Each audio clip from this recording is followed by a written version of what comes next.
Hello, just a quick chat. I was doing a school talk to some parents this week, and after the parents' talk, I went to talk to the teaching assistants of this primary school. And it's the first time I've had the opportunity. Sorry to scratch my nose. I've just had a terrible itch. But it's the first time I've had an opportunity to speak to all TAs in any one school. I've spoken to a couple of TAs at a time, but to speak to all the TAs in the school was really quite interesting. And I was asked to go in and do a bit of training. And I don't like going in training as training suggests to tell people what their jobs are, etc. They're more aware of what they should be doing than I am. But I wanted to just highlight certain things that they could think about rather than doing a training session. And so I'm saying if a child does this reaction, maybe we shouldn't do that reaction. Maybe we should give them a little bit of space, etc. And the normal things that I tend to talk about. And then this lady kept up and said, but no, I don't necessarily agree with that because I've been hit by a child today and it was no reason at all out of the blue. And I can't predict that, but that's not my fault. It's not my fault that I got hit. It's not something I said. It's not something I did. This just happened. So I can't be blamed for that child being aggressive or hitting me. Um, I'm saying, yeah, okay. So there must have been something to no, we were just sitting and colouring. My colleague over there got stabbed in the face with a pencil. I get stabbed in the arm with a pencil. I was hitting the eye today. And all we were doing is reading. So what do we do? We've not done anything. The child just lashed out. And then somebody else cropped up with another problem that they had that they felt wasn't their fault. It was nothing that they were doing. And when we're sort of saying, well, have you done this? Have you tried? Yeah, we've done all of that. We're doing all of this. And we're saying, you can't do this. You've got to be able to do, and we've got to go and do this. And we've got to go and do that.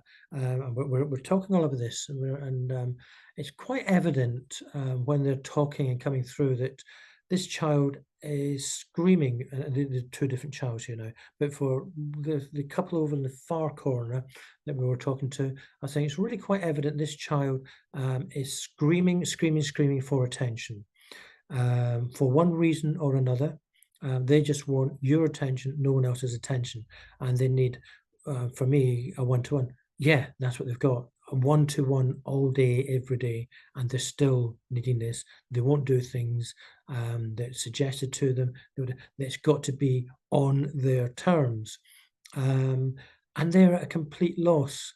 But it's not just that they won't do this, it's that they will be screaming, shouting, swearing, hitting to get what they want. Um, and then it's a matter of, well, I think there's possibly some trauma in here as well, because um, children don't just behave like this. There's always a reasoning behind it. And it sounds from the discussion we were having that you are doing all the right things, although some of the things that you are doing are more demanding in terms of you can't do this or we're going to do this rather than would you like. But even when you say give them what it is that they want, once they've got it, they don't want it, they want something else. So that again is difficult. So everything you're doing appears to be and sounds to be right, but this child is really, really struggling.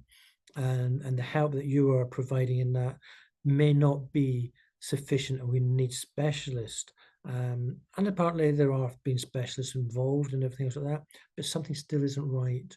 And it's being able to sort of say to the TAs, that's okay, you need to tell somebody, you need to talk to them, because if you are doing all these things and we're honest with each other that you are doing it this way, or if you haven't really said it that way, go back and try it and look at it in a different face. Because after all, being human means that if we're getting this every single day, as a TA of being yelled at, screamed at, sworn at, bitten, hit, and everything else, we are eventually going to feel a little bit of resentment for the child, because that's just human nature.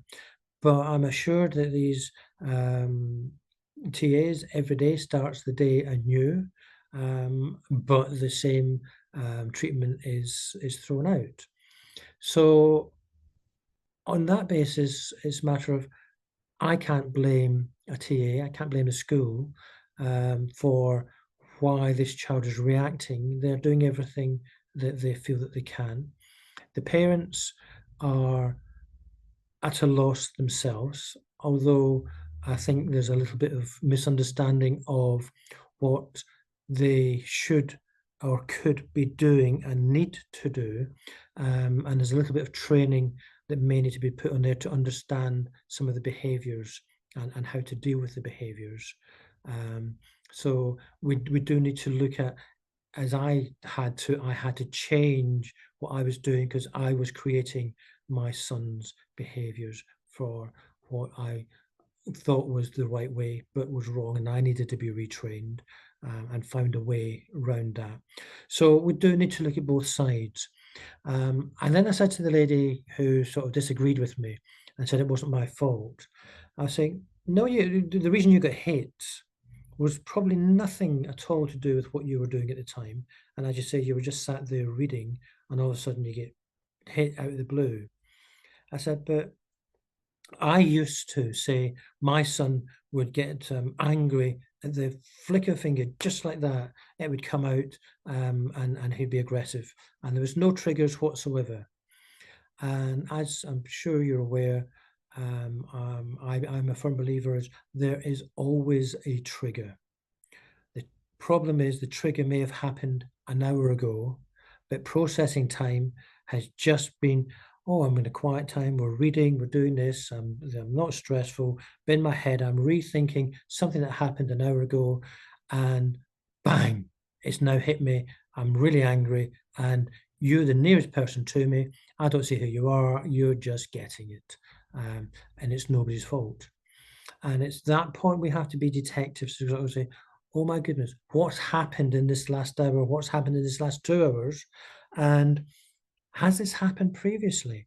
Um, and then, so this happened in the two thing, and we've had this type of reaction 2 or 3 weeks ago. And oh yeah, it happened then. And we talk to our other colleagues in that, and we build up a pattern as to, yeah, this child does hit out of the blue, um, and it's for no reason whatsoever. And then we can think, whoa, there are things that are triggers, but this child has a long processing time of things that are happening that may have upset him or have gone back to encounter something happened quite some time ago. Could have been 6 months ago, could have been a couple of years ago, that created this action. And then the processing time, then remember that, oh my goodness, and then bang, it comes out. So if you're a TA listening to this, it's not your fault. These things are, but as parents, we're having to be detectives. Maybe as TAs or teachers, we have to be detectives. It's not a matter of, well, that was out of the blue. How naughty are you? Let's put you into detention or put you into suspension for hitting or whatever. It's a matter of, if it's out of the blue, something's gone on somewhere, and we need to get to the root cause of it, not punish, because it's not that in this child's nature. Oh yeah, but he's done it to so and so. And how long ago was that? And what happened? Get the discussion going, because then we can get to the root cause, and then we know how to deal with it. Because always remember, there is always a trigger. Thank you.